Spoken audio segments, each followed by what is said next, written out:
Puerto Vallarta, tempat wisata paling populer di Jalisco, hancur lebur setelah anggota kartel mengamuk atas tewasnya pemimpin kartel generasi baru Jalisco, El Mencho. Otoritas negara bagian dan federal terus melakukan operasi keamanan di seluruh Jalisco untuk memulihkan ketertiban.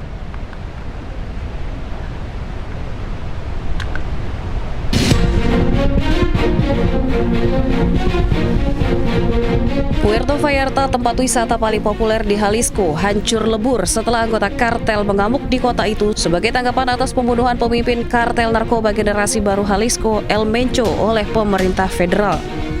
Rekaman drone menunjukkan jalan-jalan kota sepi. Beberapa mobil yang terbakar ditinggalkan setelah kekacauan. Banyak toko tetap tutup, sementara yang lain kini berdiri dengan bangunan hangus dan puing-puing berserakan. Bueno, personal, pues lo veía venir tarde que temprano. La verdad, yo pienso que como estaban las condiciones, pues iba a pasar tarde o temprano, ¿no? Otoritas negara bagian dan federal terus melakukan operasi keamanan di seluruh Jalisco untuk memulihkan ketertiban. Pasukan federal dan negara bagian telah ditempatkan di lokasi-lokasi strategis untuk memastikan keselamatan penduduk dan pengunjung. Gubernur Jalisco mengumumkan di media sosial pengaktifan kode merah menangguhkan semua aktivitas yang tidak penting dalam upaya melindungi warga dan mencegah tindakan lebih lanjut yang dapat mengancam nyawa atau harta benda.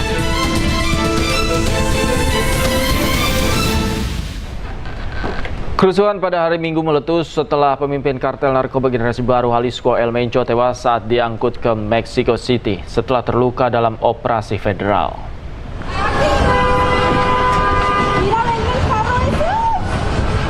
Plaza Cinepolis Meksiko terbakar hebat dalam aksi brutal yang terjadi di beberapa negara bagian.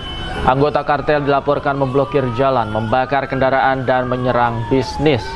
Selain itu, aksi pembakaran brutal juga terjadi di sebuah toko yang menjual kebutuhan sehari-hari.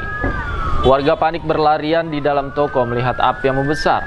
Selain itu, Bandara Internasional Guadalajara di Jalisco, Meksiko juga jadi target anggota kartel narkoba generasi baru Jalisco yang mencoba menguasai bandara dengan senjata api.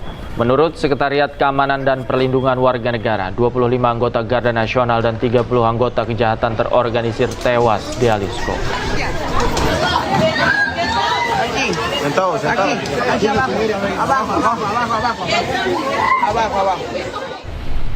Ratusan pengungsi di Gaza bergabung dalam acara buka puasa bersama. Buka puasa dilakukan di tengah runtuhan perang dan tenda-tenda pengungsian.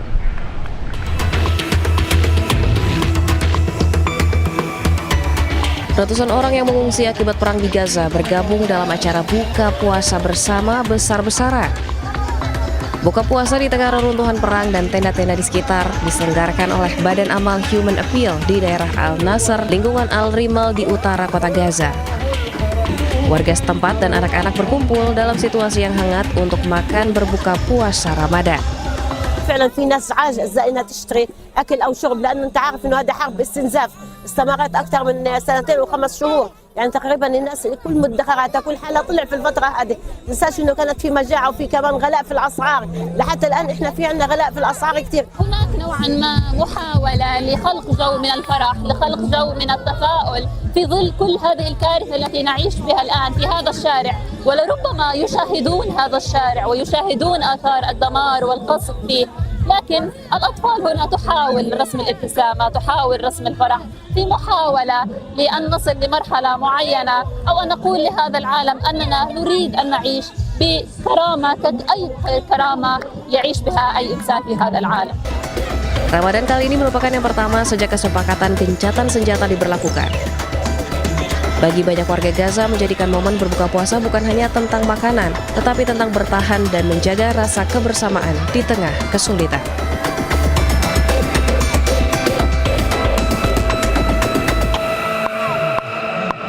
Gubernur Jakarta Pramono Anung melarang pembangunan lapangan padel baru di kawasan perumahan. Sementara lapangan padel yang saat ini sudah berdiri dalam kawasan perumahan harus menghentikan operasi maksimum di jam 8 malam.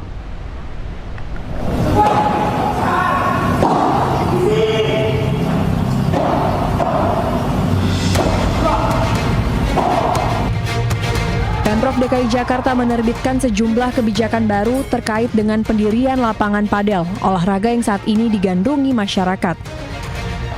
Keputusan dibuat usai rapat terbatas penertiban fasilitas olahraga tersebut di Balai Kota Jakarta Selasa pagi.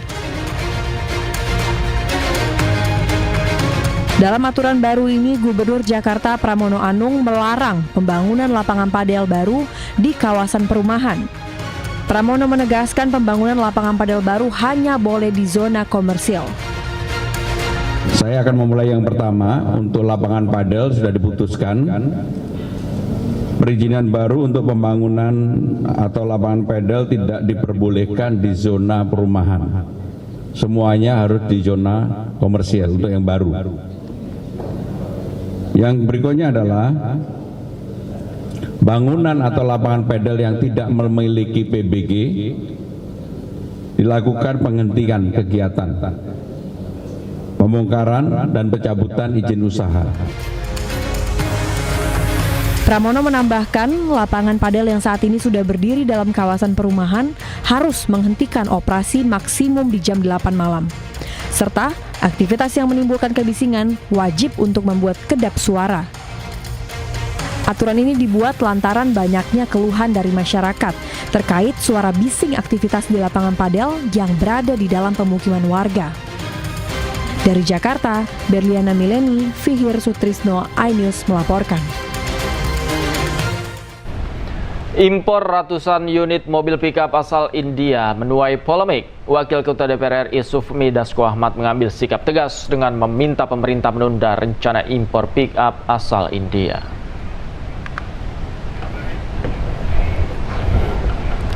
Sufmi Dasko Ahmad, Wakil Ketua DPR RI, menilai penundaan rencana impor 105 unit mobil pickup asal India didasari oleh kebutuhan untuk melakukan evaluasi mendalam mengenai urgensi dan implikasinya.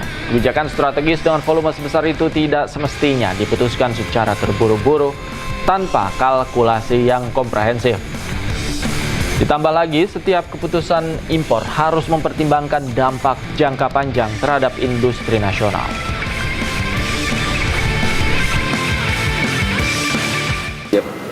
Jadi rencana untuk impor 105.000 mobil pickup dari India, saya sudah menyampaikan pesan kepada pemerintah untuk rencana tersebut ditunda dulu, mengingat Presiden masih di luar negeri. Tentunya Presiden pada saat pulang akan membahas detail-detail mengenai impor tersebut, dan tentunya juga Presiden akan meminta pendapat dan mengkalkulasi kesiapan dari perusahaan dalam negeri. Nah, sehingga kami sudah menyampaikan pesan untuk ditunda dulu. Demikian. Pemirsa, Menteri Keuangan Purbaya Yudi Sadewa mengambil sikap tegas terkait pernyataan kontroversial yang disampaikan alumni LPDP Dwi Sasetyaning Tias. Postingan Dwi Sasetyaning Tias tersebut dianggap menghina negara.